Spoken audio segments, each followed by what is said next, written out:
ಶ್ರೀ ಗಣಪತಿ ಶಾರದಾ ಗುರುಭ್ಯೋ ನಮಃ. ಉತ್ತರಂ ಯತ್ ಸಮುದ್ರಸ್ಯ ಹಿಮಾದ್ರೇಶ್ಚೈವ ದಕ್ಷಿಣಂ ವರ್ಷಂ ತದ್ಭಾರತಂ ನಾಮ ಭಾರತೀಯತ್ರ ಸಂತತಿ. ಶ್ರೋತೃಗಳಿಗೆ ಶ್ರೀ ಸ್ಕಾಂದ ಮಹಾಪುರಾಣದ ಎರಡನೆಯ ವೈಷ್ಣವ ಖಂಡದ ಪುರುಷೋತ್ತಮ ಕ್ಷೇತ್ರ ಮಹಾತ್ಮ್ಯದ ಜೈಮಿನಿ ಋಷಿ ಸಂವಾದದಲ್ಲಿ ಇಂದ್ರದ್ಯುಮ್ನನ ಭಗವದ್ ದರ್ಶನಾರ್ಥ ಪ್ರಯಾಣದ ವರ್ಣನವೆಂಬ 11ನೆಯ ಅಧ್ಯಾಯಕ್ಕೆ ಸ್ವಾಗತ. ಜೈಮಿನಿಯು ಹೇಳುತ್ತಾನೆ: ಎಲೆ ಋಷಿಗಳಿರ, ಬ್ರಹ್ಮಪುತ್ರನಾದ ನಾರದ ಮುನಿಯಿಂದ ಭಗವದ್ಭಕ್ತಿ ವಿಚಾರವನ್ನು ಈ ಪ್ರಕಾರವಾಗಿ ಕೇಳಿದ ತರುವಾಯ ಇಂದ್ರದ್ಯುಮ್ನ ಮಹಾರಾಜನು ಪರಮ ಪ್ರೀತನಾಗಿ ಅವನನ್ನು ಕುರಿತು ಈ ರೀತಿ ಹೇಳಿದನು. ಇಂದ್ರದ್ಯುಮ್ನನು ಹೇಳುತ್ತಾನೆ: ಭೋ ಭಗವನ್, ವಿದ್ವಾಂಸರು ಸಾಧು ಸಮಾಗಮದಿಂದ ಭವರೋಗವು ನಾಶವಾಗುತ್ತದೆ ಎಂದು ನನಗೆ ಉಪದೇಶ ಮಾಡಿದ್ದುದು ಇದೀಗ ಸತ್ಯವಾಯಿತು. ಪರಮಾತ್ಮನು ಪರಾತ್ಪರನು ಆದ ಶ್ರೀಮನ್ನಾರಾಯಣನನ್ನೇ ಸಾಕ್ಷಾತ್ಕರಿಸಿಕೊಂಡಿರುವ ನೀನು ನನ್ನ ಮಂದಿರಕ್ಕೆ ಚಿತ್ತೈಸಿರುವೆ. ನಿನಗಿಂತಲೂ ಸಾಧುವಾದವರ ಯಾರು? ಭೋ ಭಗವನ್, ನಿನ್ನ ಸನ್ನಿಧಾನದಿಂದ ನನ್ನ ಅಜ್ಞಾನವೆಲ್ಲವೂ ನಾಶವಾಯಿತು. ಇದೀಗ ನನ್ನ ಮನಸ್ಸು ನಿನ್ನನ್ನು ಶ್ರೀಮನ್ ನೀಲಮಾಧವನ ಅರ್ಚನೆಗಾಗಿ ನನ್ನನ್ನು ಶ್ರೀಮನ್ ನೀಲಮಾಧವನ ಅರ್ಚನೆಗಾಗಿ ತೊರೆಗೊಳಿಸುತ್ತಿರುವುದು. ಎಲೈ ಮಹರ್ಷಿಯೇ, ನೀನು ಸ್ವರ್ಗ ಮರ್ತ್ಯ ಪಾತಾಳಾದಿ ಸಮಸ್ತ ಲೋಕಗಳನ್ನು ಸಂಚರಿಸುವೆಯಾದುದರಿಂದ ಬ್ರಹ್ಮಾಂಡದ ವೃತ್ತಾಂತವನ್ನೇ ಬಲ್ಲವನಾಗಿರುವೆ. ಆದುದರಿಂದ ನಾವೀರ್ವರು ರಥವೇರಿ ಹೊರಟು ಪುರುಷೋತ್ತಮವೆಂದು ಹೆಸರಾದ ಕ್ಷೇತ್ರಕ್ಕೆ ಮಂಗಳಾಲಂಕಾರವಾಗಿರುವ ನೀಲಮಾಧವನನ್ನು ಸಂದರ್ಶಿಸೋಣ. ಎಲೈ ಮುನಿಯೇ, ಆ ಕ್ಷೇತ್ರದಲ್ಲಿ ಅನೇಕ ತೀರ್ಥಗಳಿರುವವೆಂದು ನನಗೆ ಅನೇಕರು ಹೇಳಿರುವರು. ನಿನ್ನ ವಾಕ್ಯಗಳಿಂದಲೂ ಅವುಗಳನ್ನು ತಿಳಿಯುವೆನಾದರೆ ನಾನು ಕೇಳಿದುದೆಲ್ಲವೂ ಸಫಲವಾಗುವುದು. ನಾರದನು ಹೇಳುತ್ತಾನೆ: ಮಹಾರಾಜ, ಬಹಳ ಸಂತೋಷ. ನಾನು ನಿನಗೆ ಆ ಪುರುಷೋತ್ತಮ ಕ್ಷೇತ್ರವನ್ನು, ಆ ಕ್ಷೇತ್ರದಲ್ಲಿರುವ ತೀರ್ಥಗಳನ್ನು, ಶಕ್ತಿ ಶಂಕರನನ್ನು, ಕ್ಷೇತ್ರ ಮಹಾತ್ಮ್ಯವನ್ನು ತೋರಿಸುತ್ತೇನೆ. ನೀನು ಆ ಕ್ಷೇತ್ರದಲ್ಲಿ ಭಕ್ತರಿಗೆ ಆತ್ಮಸಮರ್ಪಣೆಯನ್ನೇ ಮಾಡುವ ದೇವದೇವೇಶ್ವರನನ್ನು ಸಾಕ್ಷಾತ್ತಾಗಿಯೇ ನೋಡುವೆ.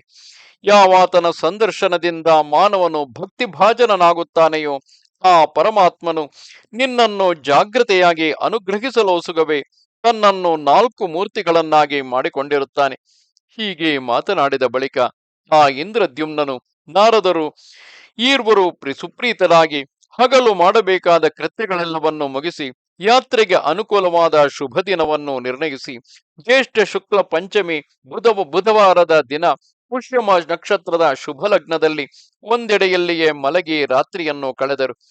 ತರುವಾಯ ವಿಮಲವಾದ ಮಾರನೆಯ ದಿನ ಬೆಳಿಗ್ಗೆ ಇಂದ್ರದ್ಯುಮ್ನ ರಾಜನು ತನ್ನ ಬಂಧುಗಳೊಡಗೂಡಿದವನಾಗಿ ರಾಜ್ಯಕ್ಕೆಲ್ಲ ಈ ರೀತಿ ಘೋಷಣೆಯನ್ನು ಹೊರಡಿಸಿದನು: ನಮ್ಮ ವೈಭವಕ್ಕೆ ತಕ್ಕಂತೆ ಸೈನ್ಯ ಸಮೇತರಾಗಿ ನೀಲಾದ್ರಿಗೆ ಹೊರಟು ಯಾವ ಜೀವವು ಅಲ್ಲಿಯೇ ವಾಸ ಮಾಡುವುದಾಗಿ ನಿಶ್ಚಯಿಸಿರುತ್ತೇವೆ.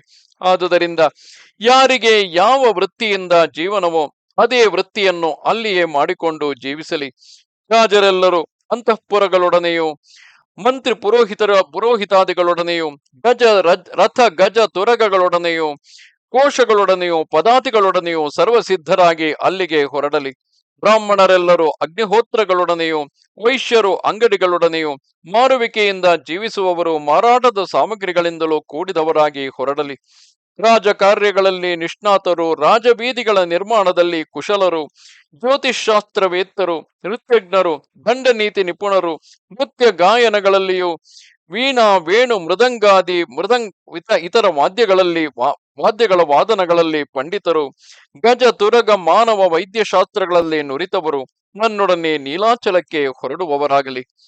ಅಗ್ನಿ ಕಾರ್ಯಗಳಲ್ಲಿಯೂ ಅಷ್ಟಾದಶ ವಿದ್ಯೆಗಳಲ್ಲಿಯೂ ಉಪಾಂಗ ವಿದ್ಯೆಗಳಲ್ಲಿಯೂ ಕುಶಲರಾಗಿ ಕಾರ್ಯತತ್ವವನ್ನು ಅರಿತವರು, ಕುಹಕಾರ್ಥಗಳನ್ನು ಮಾಡಿ ನಗೆಯನ್ನು ವಿನೋದವನ್ನು ಮಾಡುವುದರಲ್ಲಿ ಸಮರ್ಥರಾದವರು, ವಾಟ ಸಾಹಸಿಗಳಾದ ಅಂದರೆ ಮನೆ ಮುರಿಯುವ ಕಳ್ಳರು, ನೋಡುತ್ತಿರುವಂತೆಯೇ ದರೋಡೆ ಮಾಡುವವರು, ಚಿತ್ರ ವಿಚಿತ್ರಗಳಾದ ಕಥೆಗಳನ್ನು ಹೇಳಿ ಜೀವನ ಮಾಡುವವರು, ಬಿಲ್ಲುಗಾರರು, ದ್ಯೂತಕಾರರು, ಪುಂಶ್ಚಲಿಗಳು, ಸೂಳೆಯರ ಹಿಂದೆ ಬರುವ ವಿಟರು ಎಲ್ಲರೂ ಅಲ್ಲಿಗೆ ಬರಲಿ. ರೈತಾಪಿ ಜನರು ದನ, ಕುರಿ, ಮೇಕೆ, ಒಂಟೆ ಮುಂತಾದವುಗಳನ್ನು ಮೇಯಿಸಿ ಪೋಷಣೆ ಮಾಡುವವರು, ಹಕ್ಕಿಗಳನ್ನು ಸಾಕುವವರು, ಕೋತಿ, ಹುಲಿ, ಸಿಂಹವೇ ಮೊದಲಾದ ದುಷ್ಟ ಪ್ರಾಣಿಗಳನ್ನು ಸಾಕುವವರು, ಹಾವಾಡಿಗರು, ಕೋತಿ ಬಸವನನ್ನಾಡಿಸುವವರು, ಗೋರಕ್ಷಕರು, ಶಬರರು ಮೊದಲಾದ ಇತರ ಮ್ಲೇಚ್ಛ ಜಾತಿಯವರು ಹೊರಡಲಿ. ಇಷ್ಟೇ ಅಲ್ಲದೆ ಈ ನಮ್ಮ ಮಾಳವ ದೇಶದಲ್ಲಿ ನನ್ನ ಆಜ್ಞೆಯನ್ನು ಪಾಲಿಸುವವರೆಲ್ಲರೂ ಶ್ರೀ ನೀಲಾಚಲ ಪ್ರಾಂತ್ಯಕ್ಕೆ ಹೊರಟು ಅಲ್ಲಿ ಮನೆಗಳನ್ನು ಕಟ್ಟಿ ವಾಸ ಮಾಡತೊಡಗಲಿ. ಎಲೈ ವಿಪ್ರರೇ, ಈ ಪ್ರಕಾರವಾಗಿ ಆ ಇಂದ್ರದ್ಯುಮ್ನ ರಾಜನು ನೀಲಾಚಲ ಯಾತ್ರೆಯ ವಿಚಾರದಲ್ಲಿ ಸರ್ವಸನ್ನದ್ಧನಾಗಿ ನಾರದನೊಡಗೂಡಿ ದೈವಜ್ಞನನ್ನು ಕುರಿತು ಈ ರೀತಿ ಹೇಳಿದನು. ಎಲೈ ದೈವಜ್ಞನೇ, ನೀನು ಈ ಮೊದಲೇ ನನ್ನ ಸಂವತ್ಸರಗಳನ್ನು ಮುಹೂರ್ತವನ್ನು ನಿರ್ಣಯಿಸಿರುವಂತೆ ಅವುಗಳಿಗೆ ತಕ್ಕಂತೆ ಮಂಗಳ ವಸ್ತುಗಳೆಲ್ಲವನ್ನು ಉಚಿತವಾದ ರೀತಿಯಲ್ಲಿ ನಮ್ಮ ಪುರೋಹಿತನ ಅಭಿಮತದಂತೆ ಈ ಕ್ಷಣದಲ್ಲಿಯೇ ಚೆನ್ನಾಗಿ ಹುಡುಕಿ ತೆಗೆದುಕೊಂಡು ಬರುವವನಾಗು. ಇಂದ್ರದ್ಯುಮ್ನ ರಾಜನು ಈ ರೀತಿ ಅಪ್ಪಣೆ ಮಾಡುತ್ತಲೇ ಆ ಗಣಕನು ಪುರೋಹಿತನ ಸಹಾಯದಿಂದ ಮಾಂಗಲ್ಯ ವಸ್ತುಗಳೆಲ್ಲವನ್ನು ತೆಗೆದುಕೊಂಡು ಬಂದನು. ಅದೇ ಸಮಯದಲ್ಲಿಯೇ ಆ ರಾಜಋಷಿಯು ದಿವ್ಯ ಸಿಂಹಾಸನಾಸೀನನಾಗಿ ವಿಪ್ರರು ಮೊದಲೇ ನಿರೂಪಿಸಿದ್ದಂತೆ ಮಾಂಗಲ್ಯ ವರ್ಧಕವಾದ ಶ್ರೀ ಸೂಕ್ತ ವನ್ಹಿ ಸೂಕ್ತದಿಂದಲೂ ವರುಣ ಸೂಕ್ತದಿಂದಲೂ ಪವಮಾನ ಸೂಕ್ತದಿಂದಲೂ ಬೇರೆ ಬೇರೆಯಾಗಿ ತೀರ್ಥೋದಕಗಳಿಂದಲೂ ಔಷಧಿಗಳಿಂದಲೂ ಸಮಸ್ತ ಸುಗಂಧ ದ್ರವ್ಯಗಳಿಂದಲೂ ಯಾತ್ರಾಭಿಷೇಕವನ್ನು ಮಾಡಿಕೊಂಡನು. ಈ ಪ್ರಕಾರ ಯಾತ್ರಾಭಿಷಿಕ್ತನಾದ ಇಂದ್ರದ್ಯುಮ್ನ ರಾಜನು ಚೀನಾಂಕುಶವನ್ನುಟ್ಟು ಬೆಳಗುತ್ತಿರುವ ದೇಹವುಳ್ಳವನಾಗಿ ಹೊಗೆಯಿಲ್ಲದ ಅಗ್ನಿಯ ಜ್ವಾಲೆಯಂತೆ ಕಂಗೊಳಿಸಿದನು. ಮುತ್ತಿನಂತೆ ಬಹು ಬೆಳ್ಳಗೆ ಶುಭ್ರವಾಗಿರುವ ವಸ್ತ್ರವನ್ನುಟ್ಟು ಆಚಮನ ಮಾಡಿದ ಬಳಿಕ ಆ ರಾಜೇಂದ್ರನು ಪವಿತ್ರ ಧಾರಣೆ ಮಾಡಿದವನಾಗಿ ನಾಂದಿ ಮುಖರಾದ ಪಿತೃಗಣಗಳನ್ನು ಯಥಾಶಾಸ್ತ್ರವಾಗಿ ಪೂಜಿಸಿ ರಾಷ್ಟ್ರ ಸಂರಕ್ಷಕೆಯರಾದ ಜಯಾದಿಗಳಿಗೂ ಆಹುತಿಗಳನ್ನು ಕೊಟ್ಟು ಹೋಮ ಮಾಡಿ ಗಣಹೋಮಗಳನ್ನೆಸಗಿದ ಬಳಿಕ ಶಂಖ ಧ್ವನಿಗೈಯುತ್ತ ಸುಗಂಧ ಭೂಯಿಷ್ಠವಾಗಿ ಹೊಗೆಯಿಲ್ಲದೆ ಬೆಳ್ಳನೆಯ ಜ್ವಾಲೆಗಳಿಂದ ಬೆಳಗುತ್ತಿರುವ ಪ್ರದಕ್ಷಿಣಾಕಾರವಾದ ಜ್ವಾಲೆಯಿಂದ ಸಾಕ್ಷಾತ್ಕರಿಸಿ ಜಯವನ್ನು ಆಶಿಸುತ್ತಿರುವ ತನಗೆ ಜಯಾಶೀರ್ವಾದವನ್ನೀಯುತ್ತಿರುವ ಆ ಯಜ್ಞೇಶ್ವರನಿಗೆ ಪ್ರದಕ್ಷಿಣೆಯನ್ನು ಮಾಡಿದನು. ಇದಾದ ತರುವಾಯ ಆ ಮಹಾರಾಜನು ಗ್ರಹಗಳ ದೌಷ್ಟ್ಯ ನಾಶಕ್ಕಾಗಿಯೂ ಅವುಗಳಿಂದ ಸ್ವಾಸ್ಥ್ಯವು ವರ್ಧಿಸಲೋಸುಗವು ಜ್ಯೋತಿಷರು ನುಡಿದ ಜ್ಯೋತಿಷಾಸ್ತ್ರೋಕ್ತವಾದ ಮಂತ್ರಗಳಿಂದ ನವಗ್ರಹ ಹೋಮವನ್ನು ಮಾಡಿದ ಬಳಿಕ ನವಗ್ರಹ ಕಳಶೋದಕದಿಂದ ಸೇವಿತನಾದನು. ಆ ಬಳಿಕಲಾತನು ಮಂಗಳಾಲಂಕಾರವನ್ನು ಮಾಡಿಕೊಳ್ಳಲಾರಂಭಿಸಿದನು. ಚೀನಾಂಬರವನ್ನುಟ್ಟು ಕವಚವನ್ನು ತೊಟ್ಟು ಶುಭ್ರವಾದ ರುಮಾಲನ್ನಿಟ್ಟು ಒಳ್ಳೆಯ ರತ್ನಗಳು ಕೆತ್ತಿದ ಕಿರೀಟವನ್ನು ಧರಿಸಿ ಭೂಷಣ ಪ್ರಾಯವಾದ ಕಿವಿಗಳಿಗೆ ರತ್ನಕುಂಡಲಗಳನ್ನು ಅಲಂಕರಿಸಿ ಆ ತರುವಾಯ ಕಂಠಾಭರಣವನ್ನು ತರಲಭೂಷಿತವಾದ ಮುಕ್ತಾಹಾರಗಳನ್ನು ಧರಿಸಿ ಪೇಯೂರಗಳನ್ನು ಅಂಗದಗಳನ್ನು ಸಿಂಗರಿಸಿಕೊಂಡ ಬಳಿಕ ಬೆರಳುಗಳಿಗೆ ಉಂಗುರಗಳನ್ನಿಟ್ಟುಕೊಂಡು ನಡುವಿಗೆ 3 ಸುತ್ತಿನ ಸ್ವರ್ಣದ ಉಡೆನೂಲನ್ನು ಸುತ್ತಿಕೊಂಡನು. ಇದಾದ ಬಳಿಕ ಚಿನ್ನದ ಕಿರುಗಂಟೆಗಳಿಂದ ಸಿಂಗಾರವಾಗಿ ಮುತ್ತಿನ ತೋರಣದ ಮಾಲಿಕೆಯನ್ನು ಧರಿಸಿ ಬಗೆ ಬಗೆಯ ರತ್ನಗಳು ಕೆತ್ತಿದ ಉಡ್ಯಾಣವನ್ನಿಟ್ಟ ಬಳಿಕ ಅಮೂಲ್ಯವಾದ ಪಾದುಕೆಗಳನ್ನು ಮೆಟ್ಟಿದನು. ಸಮ್ಮುಖದವರು ತೋರಿದ ಕನ್ನಡಿಯಲ್ಲಿ ಈ ರೀತಿ ಅಲಂಕರಿಸಿಕೊಂಡ ತನ್ನನ್ನು ನೋಡಿಕೊಂಡನು. ಆಮೇಲೆ ಆ ರಾಯನು ಮಂಗಳಾಶೀರ್ವಾದಗಳನ್ನು ಕೈಗೊಳ್ಳಲೋಸುಗ ಮಧುಸೂದನನಾದ ಶ್ರೀಧರನನ್ನೇ ಮನಸ್ಸ ಸ್ಮರಿಸುತ್ತಾ ಪೂರ್ವಾಭಿಮುಖನಾಗಿ ಸಿಂಹಾಸನದ ಮೇಲೆ ಕುಳಿತುಕೊಂಡನು. ಎಲೈ ವಿಪ್ರರೇ, ಮಂಗಳಗಳಿಗೆ ಆಯತನ ಸ್ವರೂಪನಾಗಿ ಸಮಸ್ತ ಸನ್ಮಂಗಳಗಳಿಗೂ ಕಾರಣವಾಗುವ ಶ್ರೀಮನ್ ಮಹಾವಿಷ್ಣುವನ್ನು ಸ್ಮರಿಸಿದುದರಿಂದ ಆತನ ಅನೇಕ ಪಾತಕಗಳೆಲ್ಲವೂ ನಾಶವಾದವು. ಬಳಿಕ ಆ ಇಂದ್ರದ್ಯುಮ್ನ ರಾಜನು ತನ್ನ ಪುರೋಹಿತನು ಆ ಋತುವಿನಲ್ಲಿ ದೊರಕುವ ಪುಷ್ಪಗಳಿಂದ ಕಟ್ಟಿ ಸುವಾಸಿತವಾದ ಮಾಲಿಕೆಯನ್ನು ಮಾಂಗಲ್ಯ ಮಂತ್ರಗಳಿಂದ ಮಂತ್ರಿಸಿಕೊಡಲು ಅದನ್ನು ಮೊದಲು ಧರಿಸಿದನು. ತರುವಾಯ ಮಂತ್ರ್ಯಾಭಿಮಂತ್ರಿತವಾದ ಮೃತ್ತಿಕೆ, ದೀಪ, ಫಲ, ಗರಿಕೆ, ಮೊಸರು, ಗೋರೋಚನ ಮುಂತಾದ ಮಂಗಳ ದ್ರವ್ಯಗಳೆಲ್ಲವನ್ನು ಸ್ಪರ್ಶಿಸಿದನು. ಆಮೇಲೆ ಆತನು ಆಕಳ ತುಪ್ಪದಲ್ಲಿಯೂ ಮಂತ್ರಪೂತವಾದ ಮುಕುರದಲ್ಲಿಯೂ ತನ್ನನ್ನು ನೋಡಿಕೊಂಡನು. ಇದಾದ ಬಳಿಕ ಅನೇಕ ರುಕ್ಕುಗಳುಳ್ಳದ್ದಾಗಿ ಯಜುರ್ವೇದಿಗಳಿಂದ ಪಠಿತವಾದ ಪಥಿಸೂಕ್ತಗಳ ಶಾಂತ ಘೋಷಗಳಿಂದ ತಾನು ನಡೆಯುವ ಮಾರ್ಗದಲ್ಲಿ ಅಭಿರಕ್ಷಿತನಾಗಿ ಪುರಾಣೋಕ್ತವಾದ ಮಂಗಳ ವಾಕ್ಯಗಳಿಂದ ವೀರ್ಯ ಧೈರ್ಯಗಳಿಂದ ವರ್ಧಿತನಾದ ಆ ಭೂಪಾಲನು ಮಾಗಧರು ಸ್ತುತಿಪಾಠವನ್ನು ಹೇಳುತ್ತಿರಲು ಪರಾಕ್ರಮವು ಉಕ್ಕಿ ಬರುತ್ತಿರಲು ಪಾರಿಜಾತಾಪಹಾರಕನು ಸತ್ಯಭಾಮ ಸಹಿತನು ಗರುಡ ವಾಹನನು ಆದ ಶ್ರೀಹರಿಯನ್ನೇ ತನ್ನ ಹೃದಯ ಪಂಜರದಲ್ಲಿ ಧ್ಯಾನ ಮಾಡುತ್ತಾ ಮೊದಲು ಬಲಗಾಲನ್ನು ಮುಂದಿಟ್ಟನು. ಆ ದೊರೆಯು ತನ್ನ ಮುಂಗಡೆಯಿದ್ದ ನಾರದ ಮುನಿಗೆ ಪ್ರದಕ್ಷಿಣ ನಮಸ್ಕಾರವನ್ನು ಮಾಡಿ ಕಟ್ಟಿಗೆಯವರಿಂದ ಸುತ್ತು ಬಳಸಿದವನಾಗಿ ಅರಮನೆಯ ನಡುಬಾಗಿಲಿಗೆ ಬಂದನು. ಸಮ್ಮುಖದವರು ದಾರಿ ತೋರುತ್ತಿರಲು ಆ ದೊರೆಯು ಅಗ್ನಿಹೋತ್ರ ಪುರಸ್ಸರನಾಗಿ ಮುಂದೆ ನಡೆದು ಬಂದು ತನಗೆ ಬಲಗಡೆಯಲ್ಲಿಯೇ ಶುಭ್ರವಾದ ಬೆಳಮಡಿಯನ್ನು ಹೊತ್ತು ಮಂಗಳ ಸೂಕ್ತಗಳನ್ನು ಹೇಳುತ್ತಾ ಅರಳು ಹೂವುಗಳನ್ನು ತನ್ನ ಮೇಲೆರಚಿ ಶುಭಾಶೀರ್ವಾದವನ್ನು ಹೇಳುತ್ತಿರುವ ವಿಪ್ರರನ್ನು ಕಂಡನು. ಎಡಗಡೆಯಲ್ಲಿ ಶುಭ್ರಾಲಂಕಾರ ಭೂಷಿತೆಯರು, ಶುಭ್ರ ವಸ್ತ್ರಧಾರಿಣಿಯರು, ನಸು ನಗೆಯೊಡಗೂಡಿ ಬೆಳಗುತ್ತಿರುವ ಮುಖಕಮಲಗಳುಳ್ಳವರು, ಚಾಮರಗಳನ್ನು ಹಿಡಿದಿರುವವರು ಆದ ವೇಶ್ಯೆಯರು ನಿಂತಿದ್ದರು. ದೊರೆಯು ಆಗ ಭಕ್ತಿ ನಮ್ರನಾಗಿ ಆ ಬ್ರಾಹ್ಮಣೋತ್ತಮರನ್ನು ವಸ್ತ್ರ ಅಲಂಕಾರ ಮಾಲ್ಯಗಳಿಂದಲೂ ಸುಗಂಧಾದಿ ಅನುಲೇಪನಗಳಿಂದಲೂ ಪೂಜಿಸಿದನು. ಆತನು ಭಗವದ್ಭಕ್ತಿ ಭರಿತರಾದ ಬ್ರಾಹ್ಮಣರನ್ನು ಹೀಗೆ ಪಾರಿತೋಷಕಗಳಿಂದ ಸಂತೋಷಗೊಳಿಸಿದ ಬಳಿಕ ಮಂತ್ರಿಯು ವೇಶ್ಯೆಯರಿಗೂ ವಂದಿಮಾಗಧರಿಗೂ ದೀನರಿಗೂ ಅನಾಥರಿಗೂ ಅರಸನ ಅಪ್ಪಣೆಯಂತೆ ಅವರವರ ಯೋಗ್ಯತೆಗಳಿಗೆ ತಕ್ಕಂತೆ ಧನವನ್ನು ದಾನ ಮಾಡಿದನು. ಆಗಲ ದೊರೆಯು ಬಿಳಿಯ ಪಾರಿವಾಳಗಳನ್ನು, ಹಂಸಗಳನ್ನು, ಬೆಳುಕುದುರೆಯನ್ನು, ಬಿಳಿ ಆನೆಯನ್ನು, ಮಾವಿನ ಚಿಗುರಿನೊಡಗೂಡಿದ ಬಿಳಿ ಹೂಗಳಿಂದಲೂ ಹಣ್ಣುಗಳಿಂದಲೂ ಅಲಂಕೃತವಾಗಿ ಬಾಳೆಯ ಕಂಬಗಳಿಂದ ಕಟ್ಟಿದ ತಳಿರು ತೋರಣದ ಕೆಳಗೆ ಸ್ಥಾಪಿಸಿದ್ದ ಪೂರ್ಣ ಕುಂಭವನ್ನು ಇತರ ಅನೇಕ ಮಂಗಳ ದ್ರವ್ಯಗಳನ್ನು ನೋಡುತ್ತಾ ಶಿರಪ್ರದೇಶದಲ್ಲಿ ರಂಜಿಸುತ್ತಿದ್ದ ಶ್ವೇತ ಛತ್ರಿಯಿಂದ ನಿವಾರಿಸಲಾದ ಬಿಸಿಲುಳ್ಳವನಾಗಿ 100 ಶಂಖಗಳು ಒಮ್ಮೆಲೆ ಮೊಳಗುತ್ತಿರಲು ಆ ನಡುವೆ ಅನೇಕ ವಾದಿತ್ರಗಳು ಸಮ್ಮಿಶ್ರವಾಗುವಂತೆ ಧ್ವನಿಗೊಳಿಸಲ್ಪಡುತ್ತಿರಲು ಅವುಗಳನ್ನು ಅಂತೆಯೇ ಮಂಗಲ ಗೀತಗಳನ್ನು ಜಯ ಜಯ ಧ್ವನಿಗಳನ್ನು ಕೇಳುತ್ತಾ ಶ್ರೀ ನೃಸಿಂಹಮೂರ್ತಿಯನ್ನು ಸಂದರ್ಶಿಸಲೋಸುಗ ದೇವಾಲಯವನ್ನು ಪ್ರವೇಶಿಸಿದನು. ಯಾವಾತನನ್ನು ಸ್ಮರಿಸಿದೊಡನೆಯೇ ಮಾನವನು ಸಮಸ್ತ ಕಲ್ಯಾಣಗಳಿಗೂ ಭಾಜನನಾಗುತ್ತಾನೆಯೋ ಅಂತಹ ದಿವ್ಯ ಸಿಂಹಾಸನಾರೂಢನಾದ ನರಹರಿಯನ್ನು ದೂರದಿಂದಲೇ ಕಂಡು ಸಾಷ್ಟಾಂಗ ನಮಸ್ಕಾರವನ್ನು ಮಾಡಿ ಉಪನಿಷದ್ ವಾಕ್ಯಗಳಿಂದ ದೇವನನ್ನು ಸ್ತುತಿಸಿ ಆ ಸ್ವಾಮಿಯ ದಕ್ಷಿಣ ಭಾಗದಲ್ಲಿ ಮಂಡಿಸಿದ್ದ ಸಕಲ ದುರ್ಗತಿ ವಿಮೋಚನೆಯಾದ ಶ್ರೀ ದುರ್ಗಾದೇವಿಯನ್ನು ನೋಡಿ ಕೃಪೆಯಿಂದ ಅನುಗ್ರಹಿಸುತ್ತಿರುವ ಆಕೆಯ ಪಾದಗಳ ಸಮೀಪದಲ್ಲಿ ನಮಸ್ಕರಿಸಿದನು. ಆಗ ಪುರೋಹಿತನು ಸ್ವಾಮಿಯ ಕೊರಳಲ್ಲಿದ್ದ ಶುಭ ಪುಷ್ಪ ಮಾಲಿಕೆಯನ್ನು ತೆಗೆದು ಆ ದೊರೆಯ ಕೊರಳಿಗೆ ಹಾಕಿದನು. ಆ ಪುರೋಹಿತನು ಇಂತು ಅರಸನ ಕೊರಳಿಗೆ ಪ್ರಸಾದ ಮಾಲಿಕೆಯನ್ನು ಹಾಕಿ ಪ್ರಸಾದ ಗಂಧದಿಂದ ಆತನಿಗೆ ಅವಲೇಪನ ಮಾಡಿ ಸಂತೋಷ ಭರಿತನಾಗಿ ಆತನ ಶಿರಸ್ಸಿಗೆ ನೀರಾಜನವನ್ನು ಬೆಳಗಿದನು. ನೃಪಸತ್ತಮನಾದ ಇಂದ್ರದ್ಯುಮ್ನಾದರೂ ದುರ್ಗಾ ನೃಸಿಂಹರಿಗೆ ಪುನಃ ಪ್ರದಕ್ಷಿಣೆ ಮಾಡಿ ಆ ಈರ್ವರನ್ನು ಪಲ್ಲಕ್ಕಿಯಲ್ಲಿ ಬಿಜ ಮಾಡಿಸಿಕೊಂಡು ಹೊರಟನು. ಆತನು ಇಂತು ಹೊರಗೆ ಬರುವ ವೇಳೆಗಾಗಲೇ ಹೊರಬಾಗಿಲಿನಲ್ಲಿ ವಾಯುವೇಗಗಳಾದ ಉತ್ತಮಾಶ್ವಗಳನ್ನು ಹೂಡಿ ಸುಸಜ್ಜಿತವಾಗಿದ್ದ ರಥವನ್ನು ಕಂಡು ಅದಕ್ಕೆ ಪ್ರದಕ್ಷಿಣೆಯನ್ನು ಮಾಡಿ ದೇವಮುನಿಯಾದ ನಾರದನೊಡನೆ ಅದನ್ನು ಏರಿ ಕುಳಿತನು. ಆಗ ಢಕ್ಕೆ, ಮೃದಂಗ, ನಿಸ್ಸಾಣ, ಭೇರಿ, ಪಣವ, ಗೋಮುಖ, ಮಧುರಿ, ಚರ್ಚರಿ, ಶಂಖ ಮೊದಲಾದ ಸಾವಿರಾರು ವಾದ್ಯಗಳು ಭೋರ್ಗರೆದವು. ಅರಸನನ್ನು ಹಿಂಬಾಲಿಸಿ ಹೊರಡಲನುವಾಗಿದ್ದ ಕೋಟ್ಯಂತರ ರಥಗಳು ಅಲ್ಲಿ ಸಾಲುಗಟ್ಟಿ ನಿಂತು ಬೆಳಗುತ್ತಿದ್ದವು. ಅವುಗಳೆಲ್ಲವೂ ಇಂದ್ರದ್ಯುಮ್ನ ರಾಜನ ರಥವನ್ನು ಬಳಸಿ ನಿಂತಿದ್ದವು.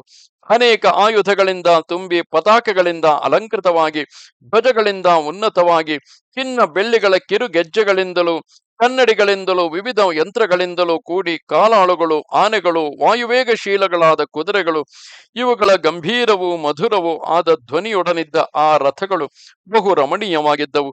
ಪದಾತಿಗಳ ಆಸ್ಫೋಟನ ಧ್ವನಿಯು, ಆನೆಗಳ ಘೀಂಕಾರವು, ಕುದುರೆಗಳ ಹೇಷಾರವವು, ಅತ್ಯಧಿಕವಾದ ರಥ ನಿರ್ಘೋಷವು, ಅದರೊಡಗೂಡಿದ ವಾದ್ಯ ನಿಸ್ವನವು ವೃದ್ಧಿಗೊಂಡು ಯುಗಾಂತದಲ್ಲಿ ದೊರೆಯುವ ಸಮುದ್ರ ಧ್ವನಿಗೆಣೆಯಾಗಿ ಮೊರೆಯುತ್ತಿದ್ದುದನ್ನು ಅಲ್ಲಿದ್ದ ಜನರೆಲ್ಲರೂ ಕೇಳಿದರು. ಆ ಸಮಯದಲ್ಲಿಯೇ ಪಟ್ಟಣಿಗರು ತಮ್ಮ ಸಂಭಾರಗಳೆಲ್ಲವನ್ನು ಕುದುರೆ, ಕತ್ತೆ, ಒಂಟೆ, ಬಂಡಿಗಳ ಮೇಲೆ ಹೇರಿಕೊಂಡು ಅರಸನನ್ನು ಅನುಸರಿಸಿ ಹೊರಟರು. ಹೀಗೆ ರಾಜ್ಯಕ್ಕೆ ರಾಜ್ಯವೇ ಪ್ರಯಾಣ ಬೆಳೆಸಿದ ಆ ಸಮಯದಲ್ಲಿ ಡೋಲಿಗಳು, ಪಲ್ಲಕ್ಕಿಗಳು, ಕೋಟ್ಯಂತರ ಕುದುರೆಗಳು ಸಾಲುಗಟ್ಟಿ ಹೊರಟು ಸೊಗಸೊಗೆಯುತ್ತಿದ್ದವು. ಅರಸನ ಅಂತಃಪುರದವರಾದರೂ ನಪುಂಸಕನನೇಕರಿಂದ ಸುತ್ತು ಬಳಸಿದವರಾಗಿ ಬಗೆ ಬಗೆಯ ವಾಹನಗಳನ್ನೇರಿ ಅಧಿಕಾರಿಗಳಿಂದ ಸುರಕ್ಷಿತವಾಗಿ ಮಹಾ ಸೈನ್ಯದಿಂದ ಕೂಡಿದವರಾಗಿ ಅರಮನೆಯಿಂದ ಹೊರಟರು. ಸೋಮಯಾಜಿಗಳು ತಮ್ಮ ಅಗ್ನಿಹೋತ್ರಗಳನ್ನು ಶಮೀಕಾಷ್ಟಗಳಲ್ಲಿ ಆರೋಪಣೆ ಮಾಡಿಕೊಂಡು ಗುಂಪಾಗಿ ಹೊರಟರು. ಅವರು ತಮ್ಮ ಕುಟುಂಬದವರನ್ನು ಬಂಡಿಗಳಲ್ಲಿ ಕೊಳ್ಳಿರಿಸಿ ಪುಸ್ತಕಗಳ ಹೊರೆಗಳನ್ನು, ದೇವತಾರ್ಚನೆಯ ಪೆಟ್ಟಿಗೆಗಳನ್ನು ಅವುಗಳಲ್ಲಿ ಇಟ್ಟುಕೊಂಡು ಹೊರಟರು. ಆ ಬ್ರಾಹ್ಮಣೋತ್ತಮರು ಬ್ರಾಹ್ಮಣರೇ ಹೊಡೆಯುವ ಗಾಡಿಗಳಲ್ಲಿ ಯಾಗ ಯಾಜನಾದಿಗಳಿಗೆ ಉಪಯುಕ್ತವಾದ ಸಮಿತ್ತು, ದರ್ಬೆ, ಇತರ ಹೋಮ ಸಂಭಾರಗಳು ಮುಂತಾದವುಗಳೆಲ್ಲವನ್ನು ಸಾಗಿಸಿಕೊಂಡು ಪಯಣಿಸಿದರು.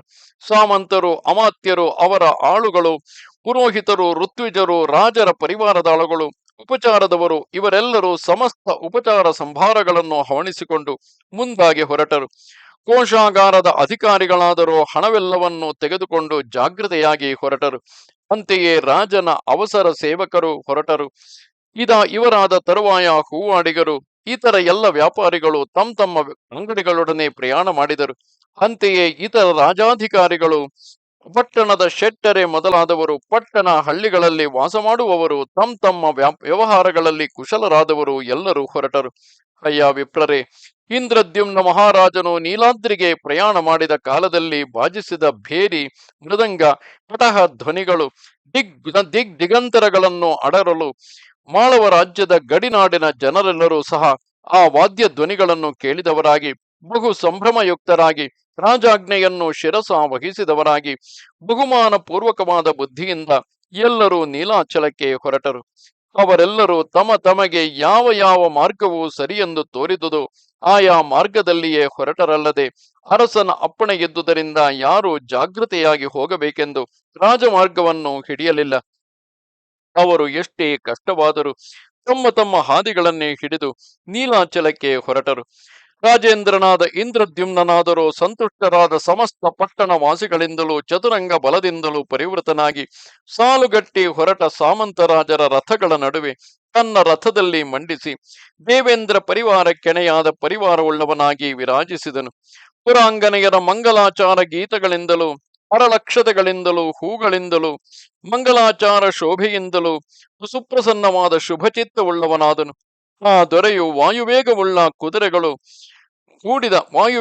ಕುದುರೆಗಳು ಕೂಡಿದ ರಥಗಳಲ್ಲಿ ಆನಂದವಾಗಿ ಪ್ರಯಾಣ ಹೊರಟು ಅನುಕೂಲವಾದ ಗಾಳಿಯು ಬೀಸಿ ಗಿಡಗಳ ನೆಳಲು ತಣ್ಣಗಿರಲು ಅದರಡಿಯಲ್ಲಿಯೇ ಧೂಳಿಲ್ಲದ ಸಮವಾಗಿ ಮಾಡಿದ್ದ ಚೌಕ ಬೀದಿಯ ನೆಲದಲ್ಲಿ ಹೋಗುತ್ತಾ ದೇಶಗಳನ್ನು ದಾರಿಗಳನ್ನು ಬಲ್ಲವರಾಗಿ ಕಾಡು ಮೇಡುಗಳನ್ನು ಚೆನ್ನಾಗಿ ತಿಳಿದಿರುವವರು ದಾರಿ ತೋರುತ್ತಿರಲು ಉಭಯ ಪಾರ್ಶ್ವಗಳಲ್ಲಿಯೂ ಅಲ್ಲಲ್ಲಿ ಸಿಕ್ಕಿದ ದೇಶಗಳನ್ನು ಅರಣ್ಯಗಳನ್ನು ಅಡಿಗಡಿಗೆ ನೋಡುತ್ತಾ ಆನಂದದಿಂದ ಅರಳಿದ ಕಂಗಳುಳ್ಳವನಾಗಿ ವನಾಂತರದಲ್ಲಿ ಉತ್ಕಲ ದೇಶದ ಗಡಿಯನ್ನು ವಿಭಜನೆ ಮಾಡುವೆಡೆಯ ಮಾರ್ಗದಲ್ಲಿ ಮುಂಡಮಾಲಾಲಂಕೃತೆಯಾದ ಚರ್ಚಿಕಾ ದೇವಿಯನ್ನು ಕಂಡನು. ಆಗಲ ಅರಸನು ನಾರದ ಮುನಿಯ ಅಪ್ಪಣೆಯಂತೆ ರಥದಿಂದ ಕೆಳಕ್ಕಿಳಿದು ಆ ದೇವಿಗೆ ಸಾಷ್ಟಾಂಗ ಪ್ರಣಾಮವನ್ನೆರಗಿ ಸಂತುಷ್ಟಾಂತರಂಗನಾಗಿ ಆಕೆಯನ್ನು ಇಂತು ಸ್ತುತಿಸಿದನು. ಇಂದ್ರದ್ಯುಮ್ನನು ಹೇಳುತ್ತಾನೆ, ಓ ದೇವಿ, ಸಮಸ್ತ ಕಷ್ಟಗಳನ್ನು ನಿವಾರಣೆ ಮಾಡುವವಳು, ಬ್ರಹ್ಮ ವಿಷ್ಣು ಮಹೇಶ್ವರರೆಂಬುದಾಗಿ ತಮ್ಮ ಕಲ್ಪನೆಗಳಿಂದ ಬಗೆಬಗೆಯಾಗಿ ಸ್ತುತಿಸಲ್ಪಡುವವಳು, ತ್ರಿದಶೇಶ್ವರಿಯೂ ಆದ ನಿನಗೆ ನಮಸ್ಕಾರವು. ಜಗತ್ತಿನ ಆದಿ ಕಾರಣಿಯು ಪರಮೇಶ್ವರಿಯೂ ಆದ ಓ ತಾಯೇ, ಪ್ರಸನ್ನಳಾಗು. ಓ ಶಿವೆ, ನಿನ್ನನ್ನುಳಿದು ಈ ಜಗತ್ತು ಒಂದು ಕ್ಷಣವಾದರೂ ಇರಲು ಉತ್ಸಾಹಗೊಳ್ಳುವುದಿಲ್ಲವು. ಎಲ್ಲವೂ ಶಾಶ್ವತೆಯೇ, ಸಮಸ್ತ ಕಾರ್ಯಗಳ ಸಿದ್ಧಿಗಳು ಮಂಗಲಗಳು ಈ ಮರ್ತ್ಯಲೋಕದಲ್ಲಿ ನಿನ್ನ ಪಾದಾರಾಧನೆಯ ಫಲವಾಗಿ ದೊರಕುವುದೇ ಹೊರತು ಮತ್ತೆ ಬೇರೆ ಎಲ್ಲವು. ಓ ಪರಮೇಶ್ವರಿಯೇ, ಚರಾಚರ ಜಗತ್ಪತಿಯಾದ ಮಹಾವಿಷ್ಣುವಿನ ಶಕ್ತಿಯೇ ನೀನು. ನಿನ್ನ ಸಹಾಯದಿಂದಲೇ ಆ ಪ್ರಭುವು ಈ ಜಗತ್ತನ್ನು ನಿರ್ಮಾಣ ಮಾಡಿ ಕಾಪಾಡಿ ಸಂಹಾರ ಮಾಡುವನು. ಆದುದರಿಂದ ಎಲ್ಲವೂ ದೇವಿಯೇ, ಈಗ ನಾನು ಚರಾಚರ ಗುರುವಾದ ನೀಲಾಚಲ ನಿವಾಸಿಯಾದ ಶ್ರೀ ಮಾಧವನನ್ನು ಈ ಬಾಹ್ಯ ಚಕ್ಷುವಿನಿಂದ ನೋಡುವಂತೆ ಅನುಗ್ರಹಿಸುವವಳಾಗು. ಜೈಮಿನಿಯು ಹೇಳುತ್ತಾನೆ, ಎಲೆ ಋಷಿಗಳಿರ, ದೇವಮುನಿಯಾದ ನಾರದನ ಉಪದೇಶದಂತೆ ಆ ಇಂದ್ರದ್ಯುಮ್ನ ನೃಪಾಲನು ಈ ರೀತಿ ಆ ದೇವಿಯನ್ನು ಸ್ತುತಿಸಿ ಆ ತರುವಾಯ ಜಾಗೃತೆಯಾಗಿ ಸೂರ್ಯನು ಉದಯ ಪರ್ವತವನ್ನೇರುವಂತೆ ರಥವೇರಿ ಮುಂದಕ್ಕೆ ಹೊರಟನು. ತರುವಾಯ ಆ ದೊರೆಯು ತನ್ನ ಕುದುರೆಗಳು ಆಯಾಸಗೊಂಡ ಬಳಿಕವು ಜಾಗೃತೆಯಾಗಿ ತೆರಳಿ ಭೈರಿಕಾದಿ ಧಾತುಗಳಿಂದ ತುಂಬಿ ಅನೇಕ ಗುಹೆಗಳಿಂದ ಕೂಡಿರುವ ಚಿತ್ರೋತ್ಪಲ ನದಿಯ ವಿಸ್ತಾರವಾದ ಅರಣ್ಯ ಪ್ರದೇಶದಲ್ಲಿ ತನ್ನ ಸೇನೆಗಳನ್ನೆಲ್ಲ ತಂಗಿಸಿ ಮಧ್ಯಾಹ್ನದಲ್ಲಿ ಮಾಡಬೇಕಾದ ಆಹ್ನಿಕವನ್ನು ಮಾಡಬಯಸಿ ಮೊದಲೇ ವಿಷದ ಮುಳ್ಳುಗಳನ್ನೆಲ್ಲ ತೆಗೆದುಹಾಕಿ ಶೋಧನೆ ಮಾಡಿದ ಆ ನದಿ ಜಲದಲ್ಲಿ ಪುರೋಹಿತನೊಡನೆ ಸ್ನಾನಾರ್ಥವಾಗಿ ಇಳಿದನು. ಬಳಿಕಲಾತನು ಆ ನದಿಯಲ್ಲಿ ಸ್ನಾನ ಮಾಡಿ ದೇವ ಋಷಿ ಪಿತೃಗಳಿಗೆ ತರ್ಪಣಗಳನ್ನಿತ್ತು ಆ ತರುವಾಯ ಶ್ರೀ ವಿಷ್ಣು ಪರಮಾತ್ಮನನ್ನು ಶಾಸ್ತ್ರೋಕ್ತವಾಗಿ ಪೂಜಿಸಿ ಸಾಮಂತ ನರಪತಿಗಳನ್ನು ಪ್ರಜೆಗಳನ್ನು ಆಸನಾದಿಗಳಿಂದ ಸತ್ಕರಿಸಿದ ತರುವಾಯ ನಾರದ ಮುನಿಯೊಡನೆ ಅಂತಃಪುರವನ್ನು ಪ್ರವೇಶಿಸಿ ಸುಧಾರಸ ಭೂಯಿಷ್ಠವಾದ ಭೋಜನವನ್ನು ಪ್ರೀತ ಮಾನಸನಾಗಿ ಭುಜಿಸಿದನು. ಆಮೇಲೆ ಸೂರ್ಯನು ಪಶ್ಚಿಮಾದ್ರಿಯನ್ನಡರಲು ಸಾಯಂ ಸಂಧ್ಯಾದಿಗಳನ್ನು ಆಚರಿಸಿಕೊಂಡು ಚಂದ್ರೋದಯವಾದ ಮೇಲೆ ತನ್ನ ಅನುಜೀವಿಗಳಾದ ವೈಶ್ಯರ ಮಧ್ಯದಲ್ಲಿ ಕುಳಿತುಕೊಂಡನು. ಅಲ್ಲಿಯಾದರೂ ಆ ನರಪತಿಯು ಸಂಪೂರ್ಣ ಸಾಮ್ರಾಜ್ಯ ಲಕ್ಷಣವುಳ್ಳವನಾಗಿ ಶರತ್ಕಾಲದಲ್ಲಿ ಸಂಪೂರ್ಣ ಮಂಡಲವುಳ್ಳ ಚಂದ್ರನಂತೆ ರಾಜಿಸಿದನು. ಆ ಸಮಯದಲ್ಲಿ ಕವಿಗಳು ಆ ದೊರೆಯು ಅಮೃತ ನಿರ್ಮಲವಾದ ಕೀರ್ತಿಯನ್ನು ಕುರಿತು ಕವಿತ್ವ ಮಾಡಿದರು. ಮಧುರವಾದ ಸ್ವರ ಸಂಪತ್ತಿಯುಳ್ಳ ಗಾಯಕರು ಬಹು ಸೊಗಸಾಗಿ ಕವನ ಮಾಡಿದ್ದ ಗಾಥೆಗಳನ್ನು ಹಾಡಿದರು. ಇದಾದ ತರುವಾಯ ರೂಪ ಯೌವನ ಲಾವಣ್ಯಗಳಿಂದ ಕಡು ಕೊಬ್ಬಿದ ವೇಶ್ಯೆಯರು ಲಯ ತಾಳಾನುಬದ್ಧವಾದ ಕರಚರಣಾದಿ ಅವಯವಗಳ ಸುಮಧುರ ಅಭಿನಯದಿಂದ ಯಾವೊಂದು ಕೊಂಕು ಇಲ್ಲದ ಶುದ್ಧವಾದ ನರ್ತನವನ್ನು ಮಾಡಿದರು. ಒಂದಿ ಮಾಗಧರು ಲೋಕೋತ್ತರ ಸುಂದರಕಾರನಾದ ಆ ಅರಸನನ್ನು ವಿಚಿತ್ರವಾದ ಪದಗುಂಪನವುಳ್ಳ ಗದ್ಯ ಪದ್ಯ ಪ್ರಬಂಧಗಳನ್ನು ಹೇಳಿ ಹಾಡಿ ಸಂತೋಷಗೊಳಿಸಿದರು. ಇದಾದ ತರುವಾಯ ಇಂದ್ರದ್ಯುಮ್ನ ರಾಜನು ವೈಷ್ಣವಾಗ್ರಣಿಗಳಾದ ಸಭಾ ಸದಸ್ಯರೆಲ್ಲರನ್ನು ಸೊಗಸಾದ ಗಂಧಮಾಲ್ಯ ತಾಂಬೂಲಾದಿಗಳಿಂದ ಸತ್ಕರಿಸಿದನು. ಆಮೇಲೆ ರಾಜಾಧಿಕಾರಿಗಳು ರಾಜನ ಅಪ್ಪಣೆಯಂತೆ ಅಲ್ಲಿ ನೆರೆದಿದ್ದ ಸಾಮಂತ ರಾಜರನ್ನೆಲ್ಲ ಅವರವರ ಯೋಗ್ಯತೆಗೆ ತಕ್ಕಂತೆ ಸಂಭಾವಿಸಿದರು. ಆಗಲ ಅರಸನು ಸಿಂಹಾಸನೋಪಮವಾದ ಸುಖಾಸನದಲ್ಲಿ ಮಂಡಿಸಿದ್ದ ಭಗವತ್ ಪ್ರಿಯನಾದ ನಾರದ ಮುನೀಂದ್ರನಿಂದ ಸಮಸ್ತ ಪಾಪಗಳನ್ನು ಪರಿಹರಿಸುವ ಭಗವತ್ ಚರಿತೆಯನ್ನು ಕೇಳಬಯಸಿ ಬಹುಮಾನ ಪುರಸ್ಸರವಾಗಿ ಈ ರೀತಿ ಪ್ರಶ್ನಿಸಿದನು. ಇಂದ್ರದ್ಯುಮ್ನನು ಹೇಳುತ್ತಾನೆ, ಎಲೈ ಭಗವದ್ಭಕ್ತಿ ಭರಿತನು ಭಗವತ್ ಪ್ರಿಯನೂ ಆದ ನಾರದ ಮುನಿಯೇ, ನೀನು ವೇದಾಂಗ ಪಾರಂಗತನಾದವನು. ಶ್ರೀಮನ್ ಮಹಾವಿಷ್ಣುವಿನ ಚರಿತೆಯನ್ನೆಲ್ಲ ನೀನು ಜ್ಞಾನದೃಷ್ಟಿಯಿಂದಲೇ ತಿಳಿದವನಾಗಿರುವೆ. ಎಲೈ ಮುನಿಯೇ, ನಿನಗೆ ನನ್ನಲ್ಲಿ ಕೃಪೆ ಇರುವುದಾದರೆ ಶ್ರೀಹರಿಯ ಚರಿತಾಮೃತದಿಂದ ನನ್ನೊಳಗಿನ ಕಶ್ಮಲ ಪಂಕವನ್ನು ತೊಳೆದು ನಿರ್ಮಲಗೊಳಿಸುವವನಾಗು. ಹೀಗೆ ನಾರದ ಮುನಿಯು ಇಂದ್ರದ್ಯುಮ್ನ ರಾಜನು ಪರಸ್ಪರವಾಗಿ ಸಂಭಾಷಿಸುತ್ತಿರುವಷ್ಟರಲ್ಲಿಯೇ ಉತ್ಕಲ ರಾಜನ ಸೇವಕನಾದ ದ್ವಾರಪಾಲಕನು ಪ್ರವೇಶಿಸಿ, ಪ್ರಭು, ಕಿರೀಟಧಾರಿಯಾದ ಉತ್ಕಲೇಶ್ವರನು ಕಾಣಿಕೆಯನ್ನು ತೆಗೆದುಕೊಂಡು ಸ್ವಾಮಿಯ ಪಾದಮೂಲವನ್ನು ಕಾಣಲು ಬಂದು ಬಾಗಿಲಿನಲ್ಲಿ ಕಾದಿರುವನು ಎಂದು ಅರಿಕೆ ಮಾಡಿದನು. ದ್ವಾರಪಾಲಕನು ಇಂತು ಅರಿಕೆ ಮಾಡಲು ಆ ರಾಜರ್ಷಿಯು ಸಂಭ್ರಮಯುಕ್ತನಾಗಿ ಆ ದೇಶಕ್ಕೆ ಅಲಂಕಾರ ಪ್ರಾಯನಾದ ಉತ್ಕಲೇಶ್ವರನು ಬಂದಿರುವುದನ್ನರಿತು ಶ್ರೀ ಪುರುಷೋತ್ತಮ ಕ್ಷೇತ್ರದ ವೃತ್ತಾಂತವೆಲ್ಲವನ್ನು ತಿಳಿಯಲು ಕುತೂಹಲವುಳ್ಳವನಾಗಿ ಆ ದ್ವಾರಪಾಲಕನಿಗೆ, ಶ್ರೀಮಂತನಾದ ಆ ಓಢ್ರ ಮಹೀಪತಿಯನ್ನು ತಡಮಾಡದೆ ಸಭೆಗೆ ಪ್ರವೇಶಗೊಳಿಸು. ಆತನು ನೀಲಾಚಲದಲ್ಲಿ ಶ್ರೀ ವಿಷ್ಣುವನ್ನು ಅರ್ಚಿಸಿ ಸುನಿರ್ಮಲನಾಗಿರುವನು. ಆತನ ದರ್ಶನದಿಂದ ನಾವೆಲ್ಲರೂ ಪಾಪ ದೂರರಾಗುತ್ತೇವೆ. ಎಲೈ ವಿಪ್ರರೇ, ಆ ದ್ವಾರಪಾಲಕನು ಜಾಗೃತೆಯಾಗಿಯೇ ಆ ಮಹೀಪತಿಯನ್ನು ಇಂದ್ರದ್ಯುಮ್ನ ಸಭೆಗೆ ಪ್ರವೇಶಗೊಳಿಸಿದನು. ಆಗಲ ಓಢ್ರಪತಿಯಾದರೂ ವೈಷ್ಣವರಾದ ತನ್ನ ಮಂತ್ರಿಗಳೊಡನೆ ಆ ಸಭೆಯನ್ನು ಪ್ರವೇಶಿಸಿ ವಂದ್ಯನಾದ ಆ ಇಂದ್ರದ್ಯುಮ್ನ ಪಾದಗಳಿಗೆ ಆದರ ಪೂರ್ವಕವಾಗಿ ವಂದಿಸಿದನು. ಈ ರೀತಿ ತನ್ನ ಅಡಿಗಳಿಗೆ ನಮಸ್ಕರಿಸಿದ ವೈಷ್ಣವನಾದ ಆ ಓಢ್ರರಾಜನನ್ನು ಮೇಲಕ್ಕೆಬ್ಬಿಸಿ ಗೌರವಿಸಿ ತನ್ನ ಸಿಂಹಾಸನದಲ್ಲಿಯೇ ಕುಳ್ಳಿರಿಸಿಕೊಂಡು ಅವನನ್ನು ಕುರಿತು ಆದರಪೂರ್ವಕವಾಗಿ ಈ ರೀತಿ ಹೇಳಿದನು. ಎಲೈ ದೊರೆಯೇ, ಓಢ್ರಪತಿಯಾದ ನೀನು ರಾಜಕೋಶಾದಿ ಎಲ್ಲ ವಿಷಯಗಳಲ್ಲಿಯೂ ಕ್ಷೇಮವಾಗಿರುವೆಯಷ್ಟೇ. ನೀಲಾದ್ರಿ ಶಿಖರದಲ್ಲಿ ನೆಲೆಗೊಂಡಿರುವ ಶ್ರೀ ಮಹಾವಿಷ್ಣುವು ಭಕ್ತರನ್ನು ಅನುಗ್ರಹಿಸಲೋಸುಗ ವಿಜಯವನ್ನು ಪಡೆದಿರುತ್ತಾನಷ್ಟೇ. ಭಗವತ್ ಪಾದ ಪದ್ಮಗಳಲ್ಲಿ ನಿನ್ನ ಬುದ್ಧಿಯು ನಿರ್ಮಲವಾಗಿ ಇರುತ್ತದೆಯಲ್ಲವೇ? ಸಮಚಿತ್ತನಾದ ನೀನು ಶ್ರೀಹರಿಯಲ್ಲಿಯೇ ಎಂತೋ ಅಂತೆ ಸಮಸ್ತ ಪ್ರಾಣಿಗಳಲ್ಲಿಯೂ ಪ್ರೀತ್ಯಾದರಗಳಿಂದ ಇರುವೆಯಷ್ಟೇ. ಇಂದ್ರದ್ಯುಮ್ನ ಮಹಾರಾಜನು ಈ ಪ್ರಕಾರ ನುಡಿದುದನ್ನು ಕೇಳಿ ಓಢ್ರಾಧೀಶನು ಆನಂದದಿಂದ ರೋಮಾಂಚಿತ ಗಾತ್ರನಾಗಿ ಕೈ ಮುಗಿದುಕೊಂಡು ಮೃದು ಮಧುರವಾದ ಈ ಮಾತನ್ನಾಡಿದನು. ಭೋ ಸ್ವಾಮಿನ್, ನಿನ್ನ ಪಾದಾನುಗ್ರಹದಿಂದ ನನಗೆ ಎಲ್ಲ ವಿಷಯಗಳಲ್ಲಿಯೂ ಕುಶಲವೇ ಇರುವುದು. ಸೂರ್ಯನು ಬೆಳಗುತ್ತಿರುವಲ್ಲಿ ಕತ್ತಲು ಕವಿಯುವುದುಂಟೆ? ಸಹಜವಾದ ಸದ್ಗುಣಗಳ ಸಂಸರ್ಗದಿಂದ ವಶದಲ್ಲಿರುವ ಸಮಸ್ತ ಸಾಮಂತ ರಾಜರುಳ್ಳ ಸಾರ್ವಭೌಮನಾದ ನಿನ್ನಿಂದ ಈ ಪೃಥಿವಿಯು ದೇವೇಂದ್ರನಿಂದ ಅಮರಾವತಿಯಂತೋ ಅಂತೂ ಸನಾಥವಾಗಿರುವುದು. ಎಲೈ ದೊರೆಯೇ, ನಿನ್ನ ಆಳ್ವಿಕೆಯಲ್ಲಿ ಧರ್ಮವು ಯಾವಾಗಲೂ 4 ಪಾದಗಳುಳ್ಳದ್ದಾಗಿಯೇ ಇರುವುದು. ಮಹಾರಾಜ, ನಿನ್ನ ಪ್ರಭುತ್ವದಲ್ಲಿ ನಿಷೇಧಾಚರಣವೆಂಬುದು ಶ್ರುತಿಯಲ್ಲಿ ಮಾತ್ರ ಕಂಡುಬರುತ್ತದೆಯಾಗಲಿ ಮತ್ತೆಲ್ಲಿಯೂ ಇರುವುದಿಲ್ಲವು. ಎಲೈ ವಿಭುವೆ, ರಾಜನೀತಿಗಳಲ್ಲಿ ರಾಜರ ಗುಣಗಳು ಹೇಗಿರಬೇಕೆಂದು ವರ್ಣಿತಗಳಾಗಿರುವವು ಅವೆಲ್ಲವೂ ನಿನ್ನಲ್ಲಿ ಚೆನ್ನಾಗಿ ಅಳವಟ್ಟಿರುವುದಲ್ಲದೆ ಅವುಗಳಲ್ಲಿ ಒಂದೊಂದು ಇತರ ರಾಜರಿಗೆ ದೃಷ್ಟಾಂತಪ್ರಾಯವಾಗಿರುವುದು. ಓ ನೃಪೋತ್ತಮ, ಇಷ್ಟು ಸಾಮ್ರಾಜ್ಯವು ನಿನಗೆ ಅನ್ಯ ದುರ್ಲಭವಾಗಿದ್ದರೂ ಸುಲಭವಾಗಿ ನಿನಗೆ ಅನ್ಯ ದುರ್ಲಭವಾಗಿದ್ದರೂ ಸುಲಭವಾಗಿ ದೊರೆತಿರುತ್ತದೆ. ನಿನಗೆ 18 ದ್ವೀಪಗಳಿಂದ ಕೂಡಿದ ಈ ಭೂಮಂಡಲವೆಲ್ಲವೂ ಒಂದೇ ಮನೆಯಾಗಿರುತ್ತದೆ. ಎಲೈ ಇಂದ್ರದ್ಯುಮ್ನ ನೃಪಾಲನೆ, ಸೃಷ್ಟಿಕರ್ತನಾದ ಬ್ರಹ್ಮನು ಸಮಸ್ತ ಪ್ರಾಣಿಗಳಲ್ಲಿಯೂ ವತ್ಸಲನಾದ ನಿನ್ನನ್ನು ಸೃಜಿಸದೆ ಹೋಗಿದ್ದರೆ ಪ್ರಜೆಗಳು, ಮಕ್ಕಳು, ಬಂಧುಗಳು, ಮೃತರಾದವರು ದುಃಖ ವಿಹೀನರಾಗಿರುವುದೆಂತು.